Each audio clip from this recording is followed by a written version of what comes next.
रावण की मृत्यु के बाद माता सीता और शूर्पणखा की भेंट। एक विश्लेषण। भूमिका। रामायण भारतीय महाकाव्य है जिसमें धर्म, अधर्म, न्याय, अन्याय, प्रेम, त्याग और प्रतिशोध की कहानियां बुनी गई हैं। इस कथा का मुख्य पात्र भगवान श्री राम हैं, जिन्होंने रावण का वध करके धर्म की विजय स्थापित की। लेकिन रामायण के कई उपकथानक भी हैं जो मूल कथा से अलग होकर नई व्याख्याएं प्रस्तुत करते हैं। रावण की बहन शूर्पणखा, जिसे लक्ष्मण ने अपमानित किया था, रामायण की घटनाओं में एक महत्वपूर्ण मोड़ लाती है। उसकी अपमानजनक स्थिति ही रावण के अहंकार को भड़काने और अंततः युद्ध को जन्म देने का कारण बनी। लेकिन एक प्रश्न जो बहुत कम चर्चा में आता है, रावण की मृत्यु के बाद शूर्पणखा का क्या हुआ?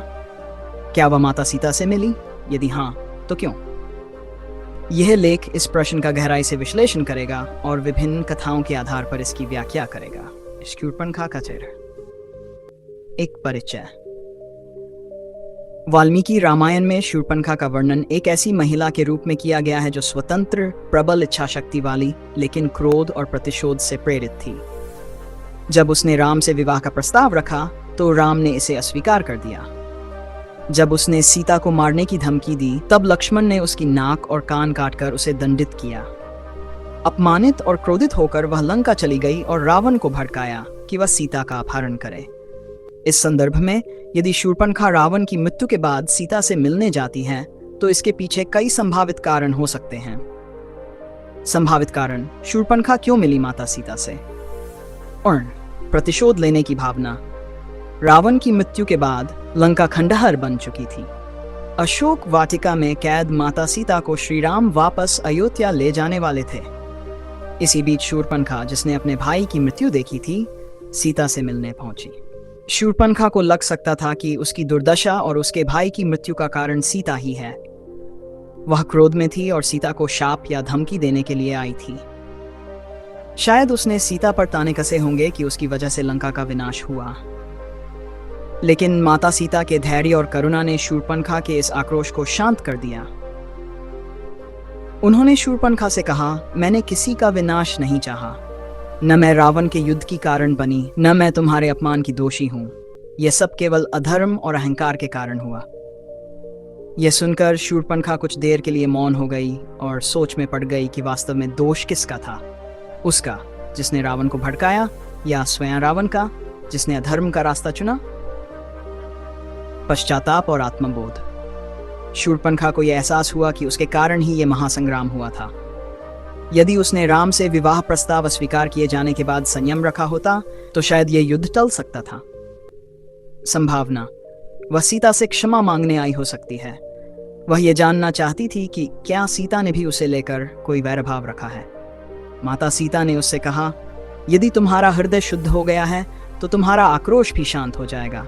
अब इस विनाश से कुछ सीखो और आगे का जीवन सुकून से जियो। यह सुनकर शूर्पणखा की आंखों से आंसू छलक पड़े। उसने पहली बार अपने क्रोध और प्रतिशोध के कारण हुई क्षति को महसूस किया।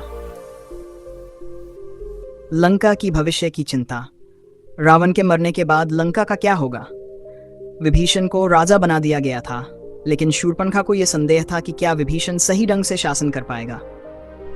संभावना: वह सीता से यह पूछने आई थी कि क्या अब लंका की स्त्रियों को सुरक्षा मिलेगी? क्या श्री राम लंका को नष्ट कर देंगे या उसे फिर से एक सभ्य राज्य बनने देंगे? माता सीता ने उसे आश्वस्त किया, लंका का नया युग शुरू होगा। विभीषण धर्म के अनुसार शासन करेंगे और सभी को न्याय मिलेगा। यह सुनकर शूर्पणखा को थोड़ा संतोष हुआ। नारीत्व और सम्मान की पुनर्प्राप्ति। शूर्पणखा केवल रावण की बहन नहीं थी, बल्कि एक स्वतंत्र नारी भी थी। लेकिन उसके जीवन का अधिकांश हिस्सा क्रोध, प्रतिशोध और अपमान में ही बीता।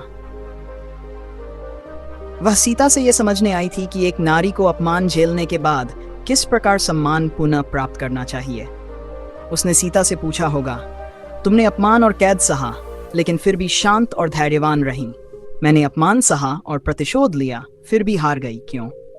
माता सीता ने उत्तर दिया, जो सहनशीलता और धैर्य से उत्तर देता है अंततः वही जीता है।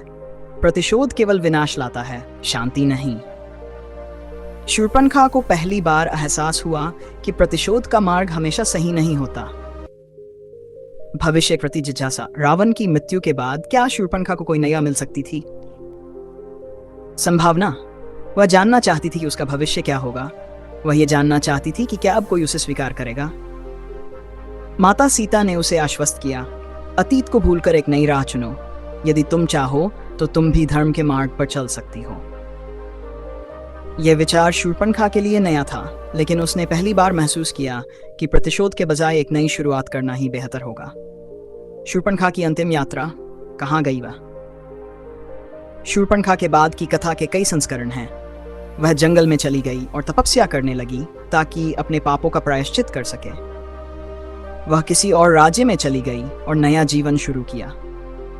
कुछ लोक कथाओं के अनुसार उसने आत्महत्या कर ली क्योंकि वह अपने भाई की मृत्यु सहन नहीं कर सकी। लेकिन जो भी हुआ, माता सीता के साथ उसकी ये मुलाकात उसके जीवन का सबसे महत्वपूर्ण मोड़ बन गई। निष्कर्ष। शूर्पणखा और सीता की यह कल्पित भेंट हमें यह सिखाती है कि क्रोध और प्रतिशोध का मार्ग अंततः दुख ही लाता है। शूर्पणखा ने प्रतिशोध को अपनाया और सब कुछ खो दिया। सीता ने सहनशीलता अपनाई और विजय प्राप्त की। रावण की मृत्यु के बाद यह मुलाकात केवल दो स्त्रियों की भेंट नहीं थी, बल्कि यह अधर्म और धर्म, प्रतिशोध और धैर्य, विनाश और पुनर्निर्माण का संगम थी। यह दर्शाती है कि युद्ध केवल तलवारों से नहीं, बल्कि विचारों से भी लड़ा और जीता जाता।